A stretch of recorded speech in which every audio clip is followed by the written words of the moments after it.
Hello, welcome to Dropping Knowledge. Today's episode, we are doing a quick recap of season 1. We have made it to the end of season 1.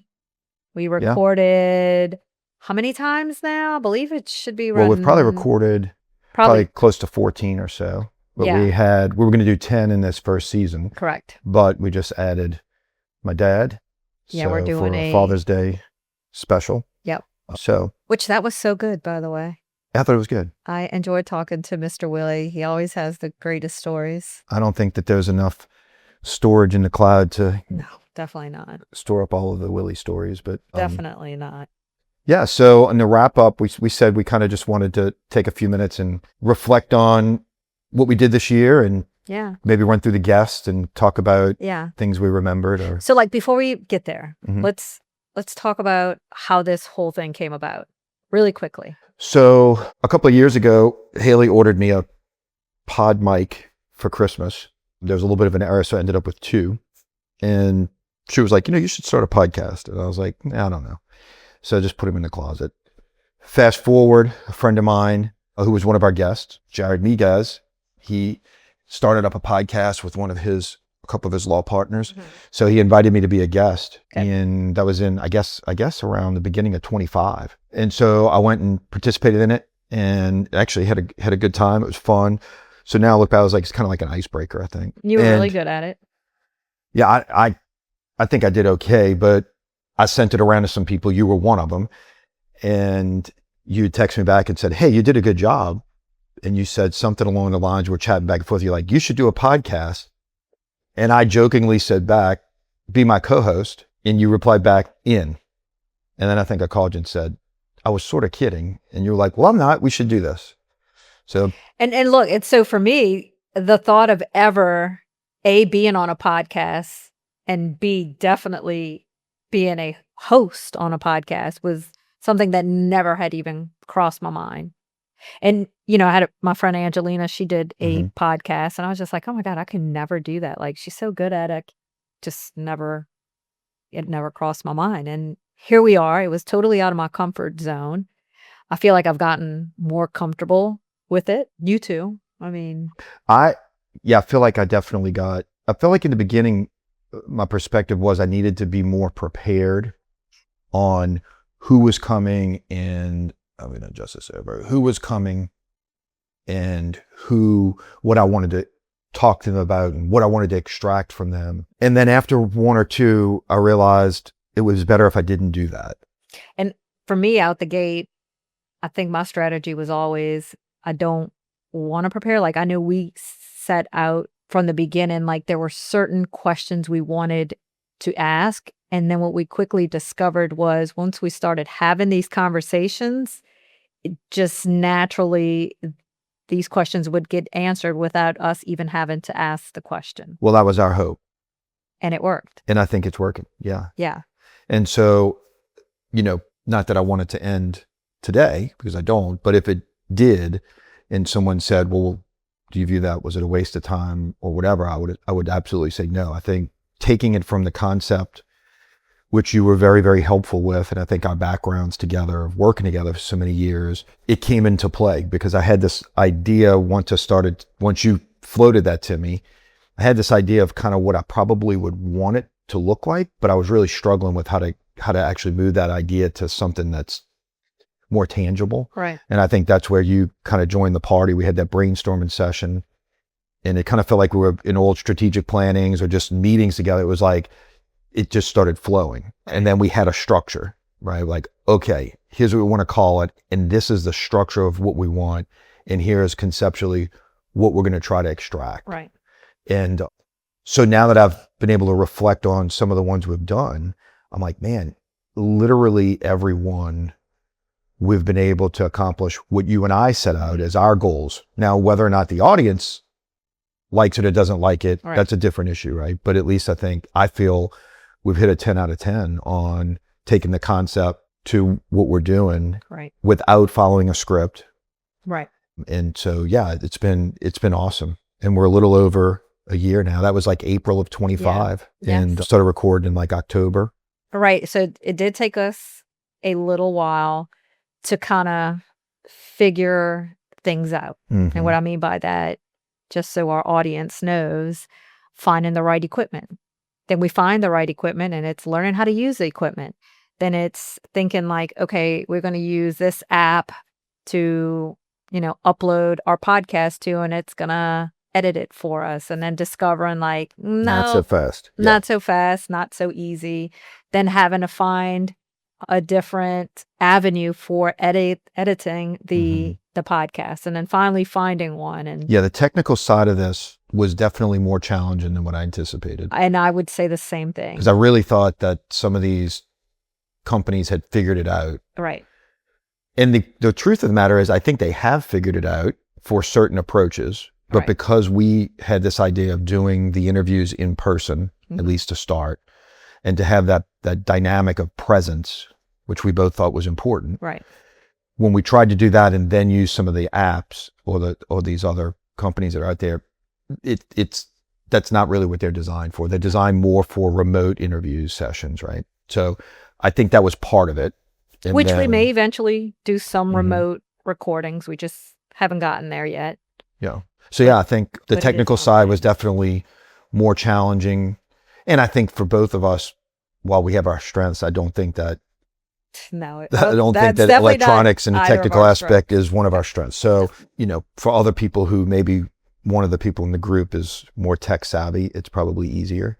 But I think we were able to work through it and figured it out, and I like our setup. Right. And, are we committed to it forever? I don't know. No, we might change things up, but overall feel pretty good about where we sit with it. Yeah. I like the in-person dynamic a lot. I do too. And especially in a world where everyone is not spending time together. Right. Because the phones, and, Right. and technology just makes it so easy to be connected anywhere from anywhere. Right. So I think the fact that we're still holding on to, no, you have to come. And for some people, it's a journey, it's a drive, and It it is. takes time out of their day. And we both appreciate that. And you certainly have a hell of a commute to Yeah. come out here. Yeah. But I think the spot works. And I Yeah, think, so it's a great spot. And just so our listeners know, we record in Covington, Louisiana at I call it Rancho. You Mhm. call it Ranch, but it's Yeah. a horse ranch, it's Horse Farm. horse farm. Beautiful property, and we kind of have our little studio set up in here. Yeah. So it's been good. It's been really good, nice, and our guests seem to love it when they visit. And I like it. I like it too. I know the commute is a lot, but it allows me time to come out here and just not be in mommy mode and managing everyone's schedule and life, and just kind of talk to people and hear their journey in life and what their villages look like, and getting people to drop their knowledge. That was the name we picked for our podcast. Yeah. and I also find it interesting that even when we have guests on that we both know, because we've had a couple and we've had several that I've known that you have not known, Mhm. and we've now had some that neither one of us knew. Yes. What I find very interesting is I feel like I learn as much about the people we know as I do about the people we didn't know. Meaning the format is allowing us to really deep dive with people in ways that we wouldn't Yeah. do, even though we may know them for 30 years Yeah. into their past, It's so right? crazy, And yeah. right? So that's been kind of cool too. What I have found very interesting is the common themes or little things that come up in each podcast that we go back and we're like, oh my God, that person said that on that podcast, or that's exactly what this person said on that Mhm. podcast. And isn't that interesting? Well, that, and we've had several instances where people have referred to the same person as being influential in their Oh life. yeah, that was a big one. That was That's a big been one. interesting. And not just one person, but it's like multiple people who have the same mentors. And or then have we've the had same mentors. Katrina has certainly been mentioned, and the impact of that on people's lives and their businesses and That's their true. families has been mentioned multiple times. That's true. So that's another theme. But yeah, I think I felt very good about it, and each one of them is interesting, and I think just kind of hearing people's stories, giving what we want to do is give a platform to regular people who are living successful lives, Right. in success in its broadest term, raising families, dealing with crisis, changing careers, Picking a career. making their way through life, earning a living, Right. all these different things. And a lot of our guests, come from different economic different economic positions. They come from different age brackets, certainly lots of different backgrounds. Yeah. But the one common theme is, to me, is like they all have a lot of good stories to tell, really good stories. Yep. Whether it's humorous or, as they used to say on Nickelodeon, one to grow on, they've all really delivered. I agree. So it's been good. So they've all been great, but I do want to ask you the question, like, do you have a favorite one? I know I'm putting you on the spot. I would probably say that I don't know. I mean, I've really enjoyed all of them. I would probably say that I've got a two-way tie between Roy Zapata and Mike Mayans, as if I was going to rank them, just their storytelling abilities are so good.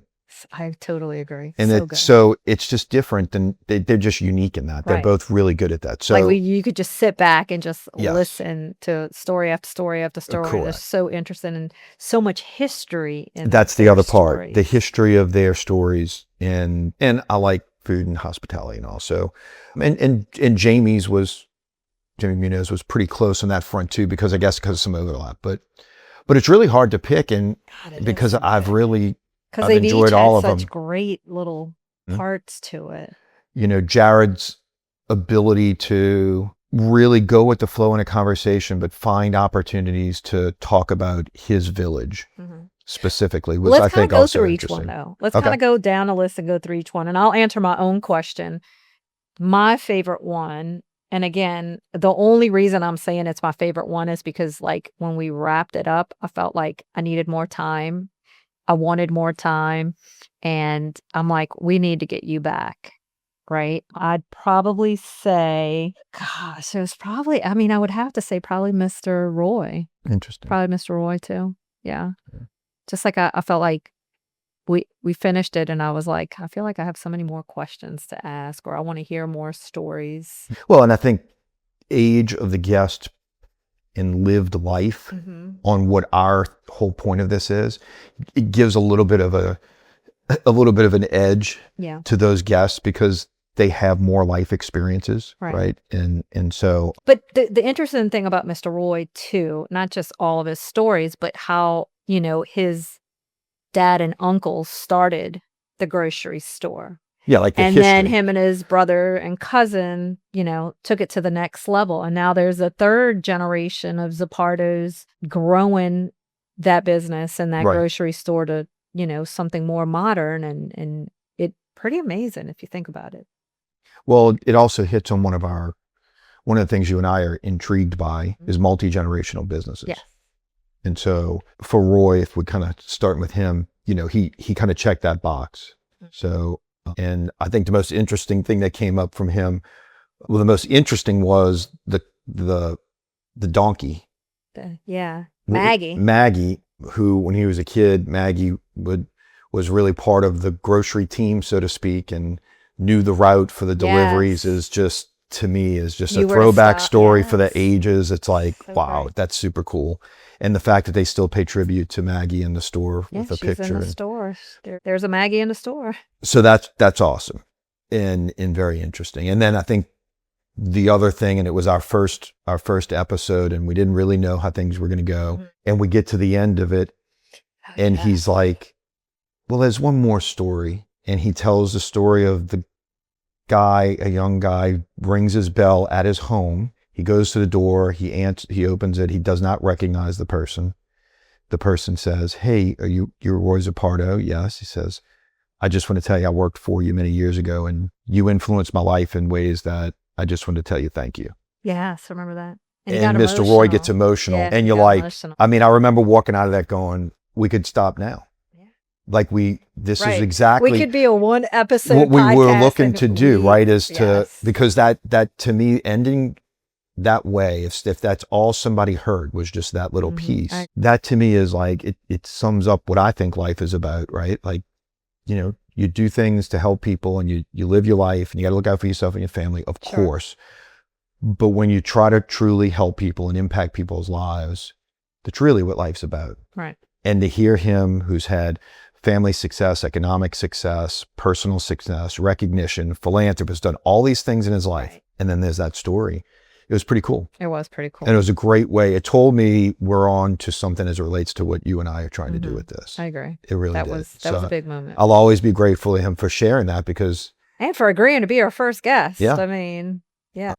But so- you're right. Maybe that's exactly what we needed right out the gate was that little Yes, it that told me. little moment that was like, okay. Yep. I get it. So then we went from Mr. Roy to Jack Mealy, Jack Mealy. who another person that we're both very comfortable with because we've known him for a long For a time. long time. And, why Jack? To me, because I've just always been very impressed with his artistic ability. Same. I just think, I've referred to him as a human jukebox and all kind of terms in a both, I guess, a jealous and envious way because I love music and I wish I had 1/100th of his talent. So I've always been very impressed with that with him. And then the other side of it is over the years is, meeting with him on different business ideas he's had. I began to appreciate the way his mind works from a business standpoint. Yep. And it runs really fast and it's always So running. interesting. And so Yeah. it's like, so those two things to me were very intriguing. And so we both thought that he'd be a good person to have on. Yeah, I thought he was a great person to be on. I mean, Jack's had a very successful career as an artist, musician, and I mean, he's also like, I know I've seen some He's a paintings and producer stuff. and- Like he's a producer, Engineer. Well, And with Just- Jack, one of our undercurrents is, redefining success, so to speak. right. Because we both feel that success is too narrowly defined today as, how much money you have, how big is your house, how many cars you have, how many times you go to Aspen, how many Louis Vuitton purses do you Correct. have, and all these things, which are all wonderful things for Yes. those that can afford those things. But that's not really what success is. At least that's my opinion. I agree. And so, and another theme, we both believe that. And so we wanted to incorporate that into this. And so to me, Jack fits this in a different way, meaning, when we talk about successful musicians, we think about Taylor Swift. Right. We think about Garth Brooks, of recent times, like these mega musicians and artists who have achieved the highest level of success, both recognition and economic, right? And then I think a lot of people so if you're not like that, you're not doing big concerts and selling out venues, then, well, you're not really a successful musician. Right. Right. And I don't believe that. I don't think that's true at all. And I thought Jack did a really good job of talking about how he's matured over his career in understanding that that's not the only way to define success, Right. and that there are probably countless musicians who are having successful careers, following their passion and doing what they love and making a living. Right. And yes, some make more and some make less, but they're able to take that as their career. Yep. And be successful. So as I look back, I'm like, that hit a chord on one of our themes from a very different angle and not one that I was expecting. Agree. So yeah, so that was, Yeah, Jack was a good episode too. And thanks to Jack and the little band him and his friends created but long for- long we time wouldn't ago. know each We would other. have never met. yeah. So that's another irony and another reason that it was good to have him on was. early. Enjoy. Good episode. And then we had Mr. Mike Mianza, Mr. Mudbug. Mr. Mudbug. Yeah. So Mike's interesting because of all of the people besides Jamie and my dad, of course, Mhm. I had spent the most time with Mike, both earlier in life and then in the last 5 to 8 years or so. Yeah. And I have heard of Mike Mianza for many, many, many, many years. Never met him until that podcast. Like, never met him personally until that podcast. So for me, it was important to have him on because he was one of my mentors, Right. both early on and later. And when I worked for him at the restaurant, he was the first person that I saw And it's funny, we just talked about this in my dad's episode about you mimic what you see. Hopefully it's positive things and not negative, but we do that, right? And so when I was working for him, I saw a guy who had multiple businesses and was running around all over and building these businesses. Right. And he had businesses that could run without him having to be there every day, all day long. And those three things really made an impression on me. Right. And I, amongst many other things, but that was the one massive takeaway I took. And so for me, coming back to be able to sit with him like this, Yeah, it it was good. It was great. And from Mike Mayanza's episode, one of the things that I enjoyed the most from that episode, and just from Mike's stories, was the fact that he never said no to anything. Even when it was like the biggest challenge, he was just like, I'm just going to say yes and I'm going to figure it out. And for some reason, the stories he told us, like taking on the big crawfish boil job, and he went out that night before and bought the uniforms and the boots and all this stuff. And it was like, and showed up and we did it, and I'm like, what? Crazy. Yeah. And and a lot of his stories were like that. Like, we had never done this before. No one had done it before, but he just said yes and figured it out. And as long as I've known Mike and as many conversations as we've had, I didn't know the origin story of Mr. Mudbug like that. And it was very interesting to hear. It was. So yeah, so Mike was very good. And I think, again, one of his strengths is he's a good communicator. So his flowed pretty well. Yep. I'm trying to think of what he kept saying. My baby, my baby. Yeah, that's what he says. My baby, my baby. All right. So then we move on to Dr. Tanya Crombie. What was your favorite part about that episode? I guess there's two things. One was that, hearing her talk about, she thought she wanted to, be a lawyer when she was in high school and college, but then realized she didn't want to do that and came from a family of lawyers. So then she pivoted and decided to go in psychology.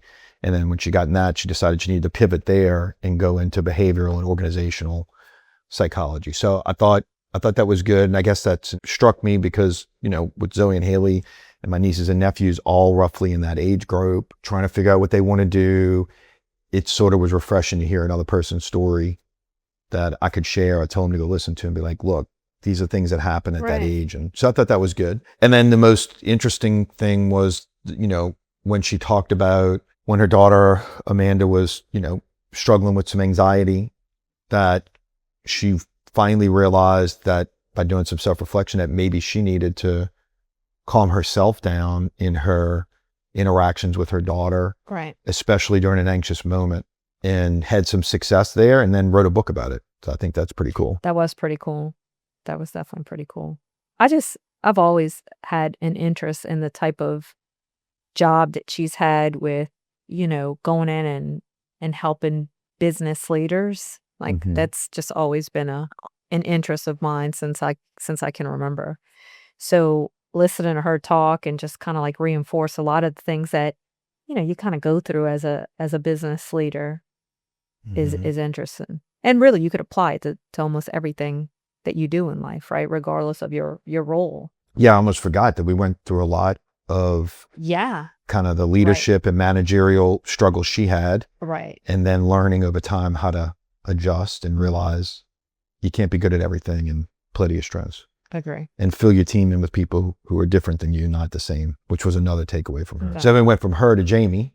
Then we went to Jamie. So Jamie, I've spent a lot of time with too, probably the most time on the list. So coming into those where I've spent a lot of time with someone, I didn't really know how they were going to go. Like I was like, am I going to learn something new, or do I already know everything and whatever? Well, I didn't realize a lot of things about Jamie.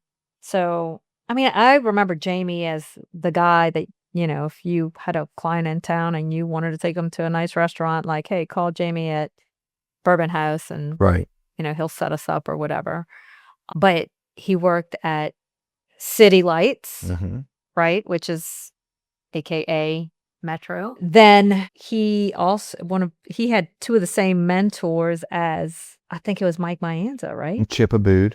who owned City Lights, and and who was the guy who hired Mike to do the Crawfish Bowl at another one of his places. that's right. And then they both worked with, in some capacity, with Ruth Fertel That's right. of Ruth Chris. Of Ruth Chris. Yeah. So that just kind of blew my mind when we're like, wait, we've heard that name before, and we've heard that name before. Yeah. Yes. And that's partially because, New Orleans is a small city. Right. Number one. Number two, inside the hospitality realm, and then specifically in the restaurants, it gets even tighter. But because, Ruth Fertel is such an icon, Yep. That's pretty cool. But Jamie kind of worked his way up the ranks Mm-hmm. and invested a lot of time and made a lot of sacrifices, and now seems to be in a really interesting spot out in Yeah, I think- Alabama. I think one of my takeaways from Jamie is like, when someone tells you what you need to do to be in a particular role, to be successful, you gotta, if you don't already have it, you gotta decide how bad you want it, and then you have to find unique ways to get it. Right. So when he wanted to be a bartender and they were like, well, you have no bartending experience, he went and applied at Olive Garden to get a bartender's job, Yeah, right. and he got it. And then he was able to go back to the places where he say, well, now I've been a bartender, make me a bartender. And then in the meantime, he did a good job at Olive Garden. They make him a GM Right. in They Texas. exactly. So like working hard, creating opportunities, Yes. acknowledging the opportunities too, because a lot of times people they don't like, right. Don't hey, get your this- feelings hurt. Take the constructive criticism and go get better. and go right? get better. And I feel like that was a theme in Jamie's. He didn't say it that way, but it Yeah. was like, go get better. And and keep moving. that'd probably be my takeaway from Jamie. Work hard, go get better, be better. Mm-hmm. Don't miss the opportunities. Network. And then we had Catherine Castle. Catherine Castle, yes. And so I didn't know a lot about Catherine. We are at the same gym together, so we say hello in passing for Uh-huh. over a year, I guess now. So she was interesting because I think that was the first one that for me, I didn't really know a lot about. And it was pretty cool hearing her story. And I thought that I think her different career changes, especially when she was young, again, fit kind of one of our things we're interested in. But I think when we got to how does she define success, and she talked about trying to help her daughter, who I believe is autistic, to find a way to bring value to society and herself, right? But to find something that help her daughter find something that can be fulfilling for her and also be good for, the world around her. I thought was really a pretty cool definition. Yes, agree. I enjoyed Catherine. And the advice on how to make the deli sandwiches, that you got to shave the meat. Like, oh, that's why they're much better. And then we went to Julie, And then we went to Julie. and I knew you would like her Yeah. Yeah. for lots of reasons. Your motors run similarly. Yeah. And then the passion for Disney, Passion for Disney. her employment at Disney she was twice. twice a cast member Mm-hmm. in Disney. And I mean, I know getting a job at Disney is difficult. Getting a job 2 times at Disney is probably more difficult, but just hearing her stories and how much she loved it too. And more significant roles too. Yeah. Yeah. Because she ended up as a transportation manager, I think was her last job there. And just the dynamics behind that whole Yeah. job was insane. And then again, and for then her, she leaves it She leaves it. She had a great thing. She loved it, but was like, I got to see what else is out there. and then just goes to not having a real plan other than I just need to go do something different in my Yeah. life, and then makes a couple of moves and then ends up becoming a business coach and applying a lot of what she learned through those experiences, Yeah. in addition to things she learned along the way too, Yeah. and is now a very successful business coach. Yeah, she is. I thought so. Yeah, she was great, and she was one that I'd Yeah, and say also, I like- would want more time with. I wanted to know more about Disney, of course. Yeah. And then her story about, going back to her high school that closed and stealing some stuff is also kind of funny. No, they gave it to her. Yeah. And then we had the pepperoni challenge. Chuck. Yeah. Chuck Loescher, Yeah. who, again, I didn't really know that well. I'd met him on a project I was working on, but I started following him on Instagram, and I was like, pretty interesting guy. Yeah, he's a very interesting guy.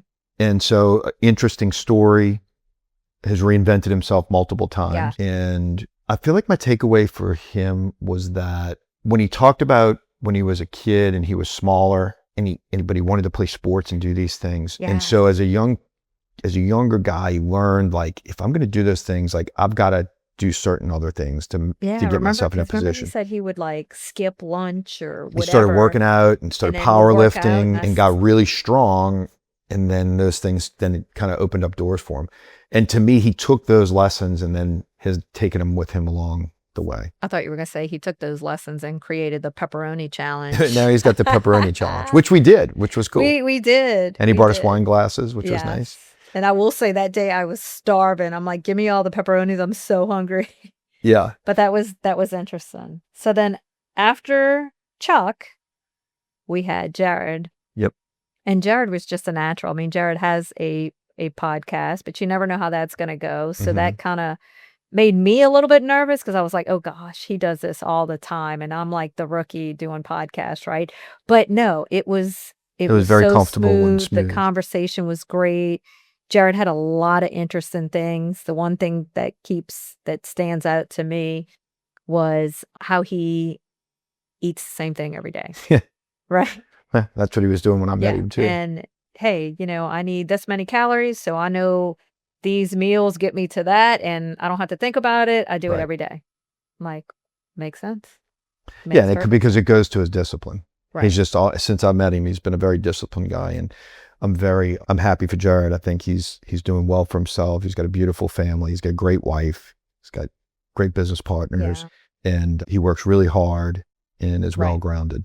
So Yeah, agree. Was that all our season 1? No. no, we then had we have Ashley Ashley. Richarand. I was going to mess that up. She's with Giddy Up.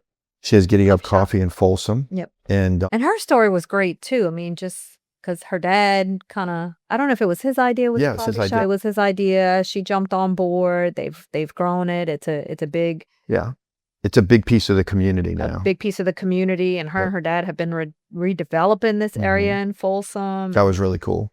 That And then was her awesome. personal story with her children and Yeah. having the triplets and Yeah. all the struggles and almost losing 2 of them, and probably the most emotional. Yeah, That was and unexpected, and but again, fights through it, reinvents herself, keeps moving on, and now running a successful business and being a real community stakeholder in a small town. Yes, that's like It's the awesome. big thing for me. And then we're wrapping up season 1 with my dad. Yep. So obviously that's the coolest one for me. Willie Couch. And for Father's Day, and always good to get some Willie stories down. Yeah. So we started off informally interviewing Mr. Willie. And he was a practice So run. when you listen to the Willie podcast, you'll kind of hear us refer back to some of those stories that he originally told us. And we got him to retell some of those stories, which some of them are very, very funny. Some of them are like mind blowing. Like, what? And it's the tip of the iceberg. And it's the tip of the iceberg. Yeah. So always a good time talking to Mr. Willie and catching up. My hero. Your hero. So all good, and Yeah, all good. great way to end season 1, Yes. as you I like to refer enjoyed to it. So are we doing a season 2? Should we No. do a season 2? I'm out. You done? Yeah. You all right? No, it's fun. We already got a few recorded, Yeah, for sure. So season 2 is really already underway. underway. And well, I've enjoyed it, and I'm glad you texted me back and said, I'm in. I'm in. And because, in life, every now and then, your village has to push you a little bit. Yeah. And But I don't know. I tend to say yes to a lot of things. it was a good example. But I'm glad I said yes to this for sure. But it was your idea. You already had said yes. Well, but you were the one you were a guest on a podcast. Podcast to me was the only thing I did with podcasts was listen to them. Yeah. Well, So, but no, I think it's awesome and gives us a chance to work together and do some Yeah, things. for And sure. it's been fun. So, It's been fun. so stay tuned. Season 2 will be coming out Coming soon. We're going to take a little break this summer just to kind of catch our breath and spend time with our families and our village. friends. And our village. Yes. But we will be back. Cheers. Thanks for listening to season 1, and see you Peace out. season 2.